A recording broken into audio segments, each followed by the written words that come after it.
I've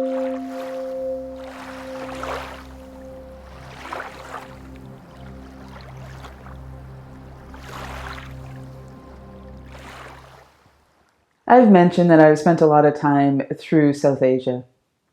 And of course, over many, many years of living there, traveling, moving around, I have seen so many different aspects of life. And one that again reminds me about practice is watching garments being dyed. Many of you probably have seen this in perhaps Indonesia. They have a certain batik. There's an indigo dye that they use a lot in Vietnam and other areas where they have this beautiful precision of how they dye their cloth.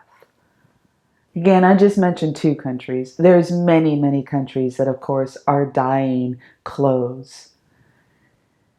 And again, traveling, opening up the mind and the heart to different cultures, watching clothes being dyed, again, reminded me of practice. How we dip in a little bit to meditation. And maybe when we come out from that retreat or that meditation or the talk we listen to, there's a different feeling tone in the body, in the heart, in contemplation. And then next time we do it again. Maybe we listen to a TED Talk. We watch a YouTube channel. And we dip again. And when we move away from the screen, again, there's a different feeling tone, a different dye that's being presented into the body, the mind, the heart. And so watching, just for many moments on different streets throughout South Asia, these garments being dyed, it reminded me of these practices, of what neuroscience would say of rewiring the mind, of how the mind is malleable, neoplastic, it can change and form.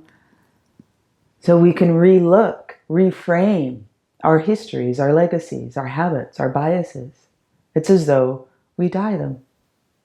And I don't mean die as in to not look at. I mean to die to revisit. Again, I don't know if that cattail made sense. Of course, for me, it makes perfect sense. Watching a garment being dyed from white into a new color is not unlike us. Every time we dip our toe, dip the heart, dip the mind into meditation, we come out a little bit differently. And so then may these practices, not unlike a dye, that seep into the garment to change the color, to give maybe a pattern, may these practices of these ancient wisdom teachings of all faith tradition support us. First, just here in our heart, in our mind, right here where we are, who we are, as we are. So we step into the practice, we absorb what we need, where we're able to understand and comprehend. And then bit by bit, may this practice, as I've said before, ripple out for us to see all beings wanting to be loved, seen, and heard. Almost as though there's just simply one dye, that we're all connected. Okay. Thank you. Thank you so much for listening. I appreciate it.